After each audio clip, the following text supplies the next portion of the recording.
আর মাত্র কয়েকটা দিন, তারপর রোজা শেষ। আবার সে 1 বছর পরেই রমজান পাবো। রমজান মাসে মন কেমন শান্ত হয়ে থাকে। আল্লাহর রহমত যেন সমস্ত পৃথিবী জড়িয়ে রাখে। সারা বছর যেমনই কাটুক না কেন, রমজান মাস ঠিকই শান্তিতে কাটে। ঠিকই বলেছ। কিভাবে যে রমজান মাসটা কেটে গেল বুঝতেই পারলাম না। ঘর থেকে অভাব যেন সব উধাও হয়ে গিয়েছিল। হ্যাঁ, এত অভাবের মাঝেও খুব সুন্দরভাবে রমজান মাসটা কেটে গেল আমাদের।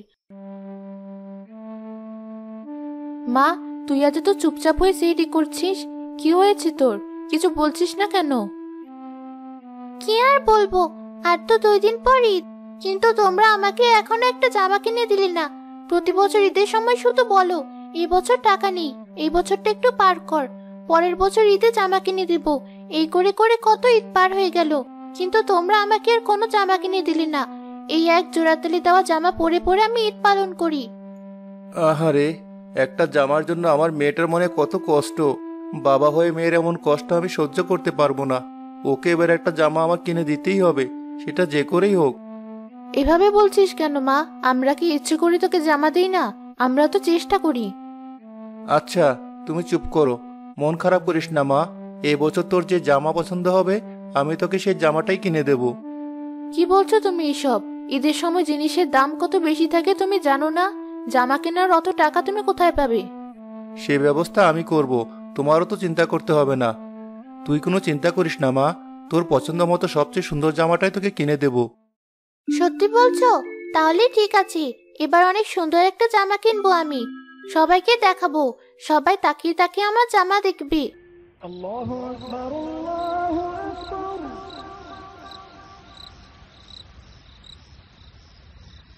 তুমি সাহারি শেষ করে আবার কাজে হাত দিলে কেন? একটু পর নামাজ পড়ে তারপর না হয় কাজ করো। আজ একটু তাড়াতাড়ি মোড়ল মশাইয়ের বাড়িতে যেতে হবে। গিন্নিমা তাড়াতাড়ি যেতে বলেছে, ঈদের সব কাজ শেষ করতে হবে। এত সকাল সকাল মোড়লের বাড়ি গিয়ে কাজ করলে বাড়ির কাজগুলো কি করে করবে? আমিও তো কাজের জন্য বাইরে থাকবো। মা, আমি তাহলে তোমার সাথে মোড়ল মশাইয়ের বাড়িতে যাব আর তোমার সাথে কাজ করব। তাহলে তোমার কাজ তাড়াতাড়ি শেষ হয়ে যাবে। এরপর বাড়িতে এসে আবার আমরা বাড়ির কাজগুলো শেষ করব। ঠিক আছে। রোজার তো প্রায় শেষের দিকে, আমার তো এখনো ঈদের কিছুই কেনা হয়নি। বাবা মাও কিছুই বললো না। সবাই নতুন ঈদের জিনিস কিনে শেষ করে ফেললে পরে আমি কি কিনবো? আর ভালো ভালো জিনিসও পাওয়া যাবে না। আর দেরি করা ঠিক হবে না। এখনই মা বাবাকে ডেকে ঈদের মার্কেট করার কথা বলতে হবে। আমি মোড়লের মেয়ে, গ্রামের সবচেয়ে সুন্দর জামা থাকবে আমার গায়ে। আমাকে সবচেয়ে বেশি সুন্দর লাগতে হবে। মা, বাবা, কোথায় গেলে তোমরা? কি হয়েছে? এভাবে ডাকছিস কেন মা? রোজার দিনে এভাবে কেউ চিৎকার করে নাকি? তো করবো না?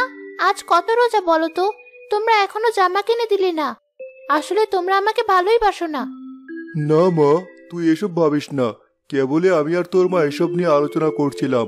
আজই তোকে নিয়ে দোকানে যাব আর সবচেয়ে সুন্দর জামাটা কিনে দেব। সে তো দিতেই হবে। এমন সুন্দর জামা কিনবো, দেখি সবার চোখ কপালে উঠে যাবে।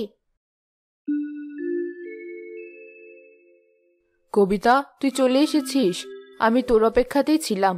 চল, হাতে হাতে কাজগুলো করে ফেলি। মেয়েকেও দেখছি সাথে নিয়ে এসেছিস। এই লতা, রোজা আছিস? কিছু খাবি? না গিন্নিমা, আমি রোজা আছি। আমি কিছু খাবো না। মায়ের অনেক কষ্ট হবে বলে আমি মায়ের সাথে একটু কাজ করতে এসেছি। খুব ভালো করেছিস। গিন্নি, মীরাকে নিয়ে আমি মার্কেটে যাচ্ছি, তুমি এদিকটা দেখো। এই লতা, তুই নতুন জামা কিনেছিস? ও, তোরা তো গরিব, তোরা আবার নতুন জামা কিনবি কি করে? হা হা হা হা। মন খারাপ করিস না, আমার পুরনো জামাগুলো আমি তোকে দিয়ে দিব। সেগুলো পরেই তুই ঈদ পালন করতে পারবি। এমন করে বলছো কেন? আমার বাবা বলেছে আমাকে নতুন জামা কিনে দিবে, আর আমি যেটা পছন্দ করব সেটাই কিনে দিবে। মিথ্যে বলেছে তোর বাবা। সুন্দর জামা কেনার টাকা আছে নাকি তোর বাবার? তোর বাবার যে নতুন জামা কিনে দেওয়ার সামর্থ্য আছে, তার চেয়ে আমার পুরনো জামা অনেক ভালো। এখন কাজ কর, আমি চললাম।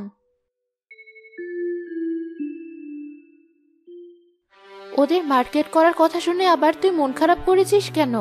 তোর বাবা তো বলেছে তোকে এবার জামা কিনে দেবে। মন খারাপ করছি না, চলো কাজ করি।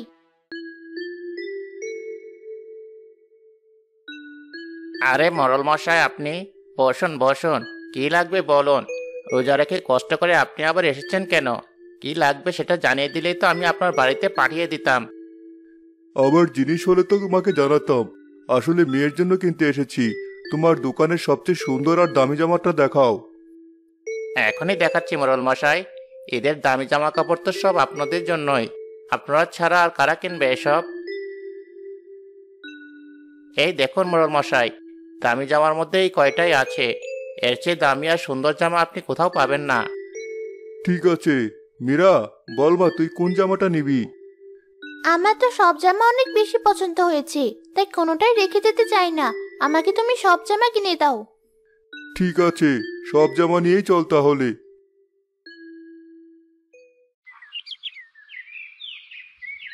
এই লতা, দেখ আমার বাবা আমাকে কত জামা কিনে দিয়েছে।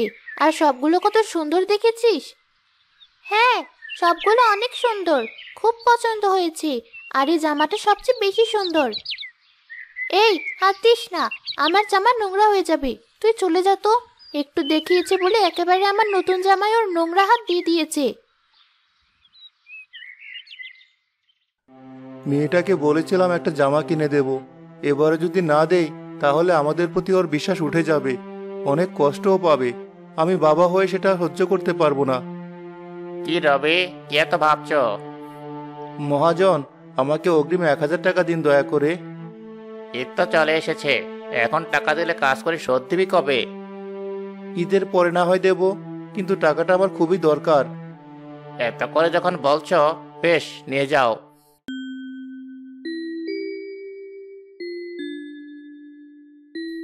আমার মেয়েটার এমন মন খারাপ কেন? মোরলের বাড়িতে যাওয়ার সময় তো ঠিকই ছিল, এখন এমন মন খারাপ কেন? তুমি ওকে কিছু বলেছো? আমি কেন কিছু বলতে যাব? মোরলের মেয়ে আজ ঈদের জামা কিনেছে, সেগুলো দেখার পর থেকেই ওর এমন মন খারাপ। আর মন খারাপ করে থাকতে হবে না, আমি টাকা নিয়ে এসেছি। চল মা, তোকে খুব সুন্দর জামা কিনে দেব। মীরা যে জামা কিনেছে আমিও সেটাই কিনবো। একটু বেশি টাকা হলেও কিনে দেই। মেয়েটা একটা জামা চেয়েছে, না দিয়ে আর কি করে পারি? একটা জামার কত বেশি আর দাম হবে? ভাই, আমার মেয়ে যে জামাটা পছন্দ করছে, ওকে সেই জামাটা দিন দেখি। হ্যাঁ হ্যাঁ হ্যাঁ, পাগল হয়ে গেছো নাকি? এই জামা কেনার সামর্থ্য তোমার নেই বুঝলে।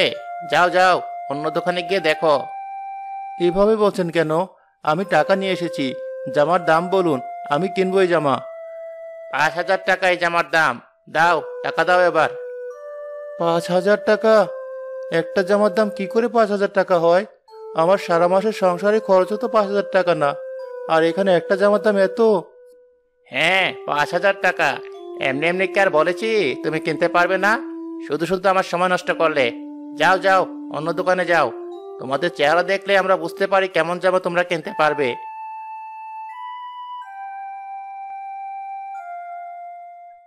লতা মা, তুই মন খারাপ করিস না, অন্য কোনো একটা জামা পছন্দ কর, আমি তোকে সেটাই কিনে দেব। যেটা পছন্দ করেছি সেটা কিনে দিতে পারোনি। আমি আর কোনো জামা কিনবো না, বাড়ি চলো। আর একটু এখানে থেকে অপমান হব না। আমি যেটাই পছন্দ করব তুমি তার একটাও কিনে দিতে পারবি না। এভাবে বলিস না মা, তুই একটু কম টাকার মধ্যে পছন্দ কর, আমি তোকে কিনে দেব। এখন এসব বলছো কেন? তখন তো ঠিকই বলেছিলে আমি যেটাই পছন্দ করব তুমি আমাকে সেটাই কিনে দেবে। এমন পাগলামি করিস না মা। আমাকে আর কোনো কথা বলো না, তাড়াতাড়ি বাড়ি চলো। তোমার কাছে জামা চাওয়াটাই আমার ভুল হয়েছে।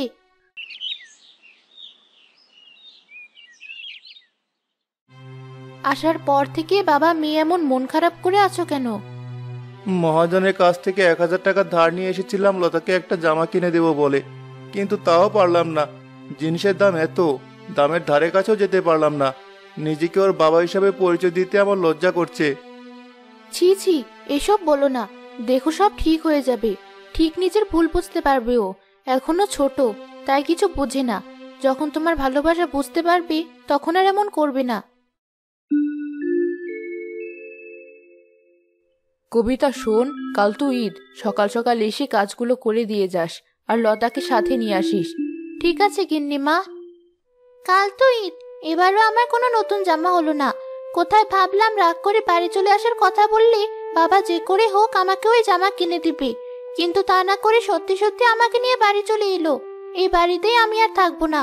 কাল আমার দু চোখ যেদিকে যায় চলে যাব।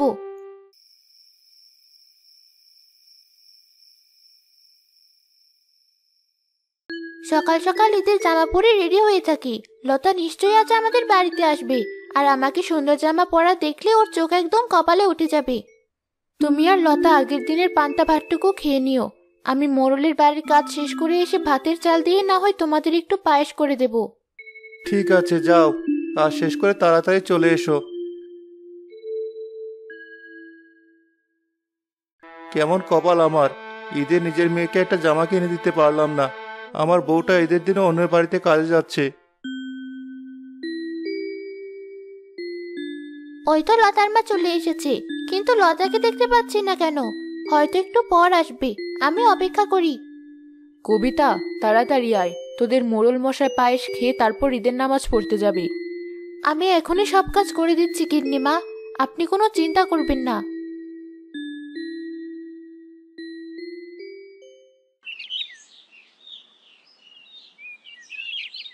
লতা তো এখনো এলো না, মনে হয় না আর আসবে।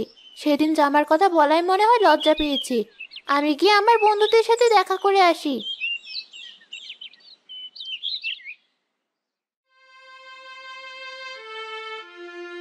মা মোরলের বাড়ি চলে গেছে, বাবাও মন খারাপ করে বসে আছি। একটু পর নামাজে চলে যাবে, আমিও ওই সুযোগে বাড়ি ছেড়ে চলে যাব। ঈদের নামাজের সময় হয়ে গেছে, পান্তা ভাতটুকু খেয়ে নামাজে যাই। মা লতা, আয় মা, আমরা দুজন একসাথে খাবার খাই। তোর মা তো নেই। তুমি খাও, আমার খেতে ইচ্ছে করছে না, পরে খেয়ে নেবো আমি। বুঝতে পেরেছি, মেয়েটা খুব রাগ করেছে, কিন্তু কি আর করব, নামাজের সময় চলে যাবে, তাড়াতাড়ি যাই।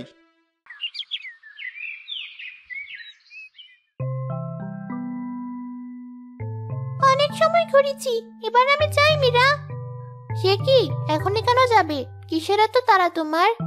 কেন, তুমি জানো না আমাদের আশেপাশের গরিব প্রতিবেশীদের জামা কাপড় আর কিছু জিনিস উপহার দেব।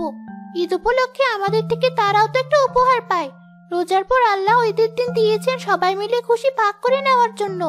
আমরা যদি শুধু নিজেরা ভালো জামা কাপড় পরি আর ভালো খাবার খাই, তাহলে খুশি ভাগ করে নেওয়া হবে কি করে? তুমি থাকো, আমি চললাম। তাই তো, আর আমি কিনা লতাকে আরো কষ্ট দিয়ে কথা বলেছি। ওরাও তো আমাদের থেকে উপহার পায়, ওদের সে হক আছে। আমিও বাড়ি গিয়ে ওদের উপহার দেব। বাড়িতে কেউ নেই, এটাই আমার সুযোগ। এখনই চলে যাই, না হলে পরে বাবা মা এলে আর যেতে পারবো না।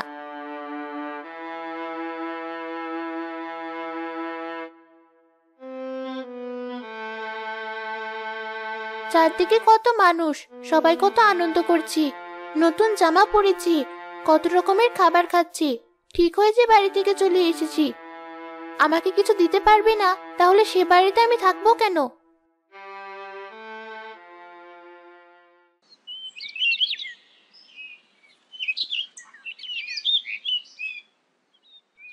অনেক সময় হাঁটলাম, কত মানুষ দেখলাম, কিন্তু এই মেয়েটার মতো একজনকেও দেখলাম না। ওর গায়েও তো আমার মতো জোড়াতালি দেওয়া জামা, তাও ওকে কত খুশি মনে হচ্ছে। আমি গিয়ে ওর সাথে একটু কথা বলি। এই যে, তোমার নাম কি? আমার নাম মোহনা। তোমার নাম কি? আগে কখনো তোমাকে দেখেছি বলে তো মনে হচ্ছে না। আমি পাশের গ্রাম থেকে এসেছি। তোমার গায়ের জামাও তো আমার জামার মতো জোড়াতালি দেওয়া, কিন্তু তবুও তুমি কত খুশি, তাই তোমার সাথে একটু কথা বলতে এলাম। তুমি এত খুশি কি করে? ঈদের দিনে এমন জামা পরে আমার তো ভীষণ মন খারাপ। বাবা মায়ের সাথে রাগ করে তাই বাড়ি থেকে চলে এসেছি। আমাদের বাবা মা আমাদের জন্য সবসময় ভালো কিছু করার চেষ্টা করে। বাবা মায়েরা তো আমাদের জন্যই কষ্ট করে, তারা আমাদের জন্য সব থেকে বেশি চিন্তা করে। তাহলে আমি কেন তাদের উপর রাগ করব? আর ঈদ মানে আনন্দ, এই দিনে মন খারাপ করে থাকতে নেই। 30টি রোজার পরই দিন আসে, শুধু নতুন জামা পরাতেই কেন এই আনন্দ থাকবে? তুমি ঠিকই বলেছ, আমি আমার ভুল বুঝতে পেরেছি।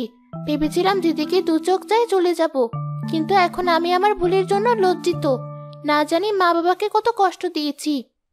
তুমি আর দেরি করো না, এখনই বাড়ি ফিরে যাও। নিশ্চয়ই তোমার বাবা মা তোমাকে না পেয়ে চিন্তা করছে। হ্যাঁ, তুমি ঠিক বলেছ, অনেক ধন্যবাদ তোমাকে। বিদায় বন্ধু।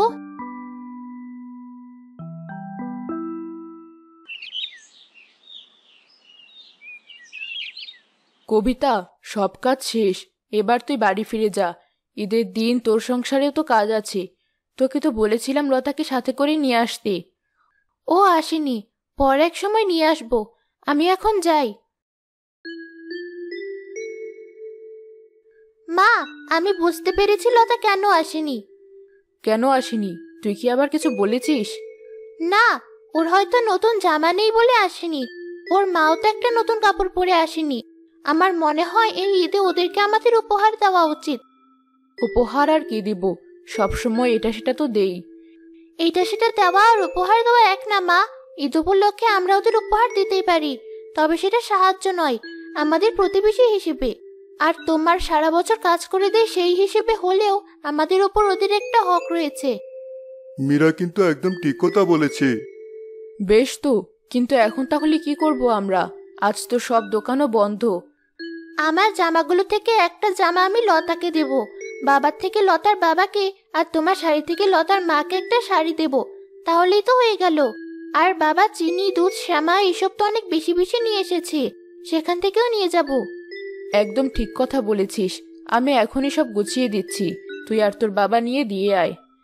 ঠিক আছে মা। তুমি চলে এসেছো? লতা কোথায়? কি বলছো এসব? লতা কোথায় মানে? লতাকে তো আমি তোমার কাছে বাড়িতে রেখে গেলাম। কিন্তু নামাজের সময় হয় আমি ওকে রেখে নামাজে গিয়েছিলাম, এসে দেখি বাড়িতে নেই। ভাবলাম হয়তো তোমার কাছে গিয়েছে। কি বলছো তুমি এসব? ও তো আমার কাছেও যায়নি। তাহলে মেয়েটা গেল কোথায়? সব দোষ আমার। আমি মেয়েটার কোনো শখ পূরণ করতে পারি না। মেয়েটা সবসময় মন খারাপ করে থাকে। এবার আমি কি করব? কোথায় খুঁজবো ওকে আমি? আমাকে কোথাও খুঁজতে হবে না, আমি চলে এসেছি। তুই কোথায় ছিলি মা? তোমরা আমাকে ক্ষমা করে দাও। আমি না বুঝে তোমাদের উপর রাগ করেছি। তোমাদের কাছে সবসময় এটা সেটা চেয়েছি। আমি আর কখনো এমন করব না। না মা, তোর কোনো দোষ নেই। তুই মন খারাপ করিস না। আমি এখন থেকে আরো বেশি কাজ করব, তোর সব ইচ্ছে পূরণ করব। হয়েছে, বাবা মেয়ের আর এত কথা বলতে হবে না। এবার চলো, একটু দুধ আছে, ভাতের চাল দিয়ে একটু পায়েস করে দিই, তোমরা খাও। তার আর কোনো দরকার নেই। এই দেখো, তোমাদের জন্য আমরা উপহার নিয়ে এসেছি, এগুলো রাখো দেখি। মোড়ল মশাই, এসবের কোনো দরকার ছিল না, আমরা ভালোই আছি। তোমাদের দরকার নেই সে আমি জানি, কিন্তু আমার দরকার আছে। তোমাদের ছাড়া আর কাকে আমি ঈদের উপহার দেব? নাও নাও, নতুন জামা কাপড় পরে তাড়াতাড়ি আমাদের বাড়িতে চলে এসো। সবাই মিলে একসাথে ঈদের নাস্তা খাবো।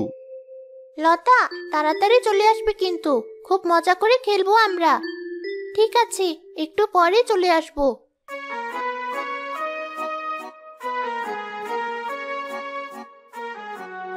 ঈদের উপহারটা দিতে দেরি হয়ে গেছে, তুই কিছু মনে করিস না কবিতা। কি বলছেন? আমি আবার কি মনে করব? আপনাদের জন্য আমার মেয়েটার মুখে হাসি ফুটেছে। আর কি যাওয়ার আছে আমার? খুব খুশি হয়েছি আমরা। লতা, তোকে খুব সুন্দর লাগছে এই জামা পরে। তোমাকে অনেক সুন্দর লাগছে। চলো আমরা ঘুরে আসি।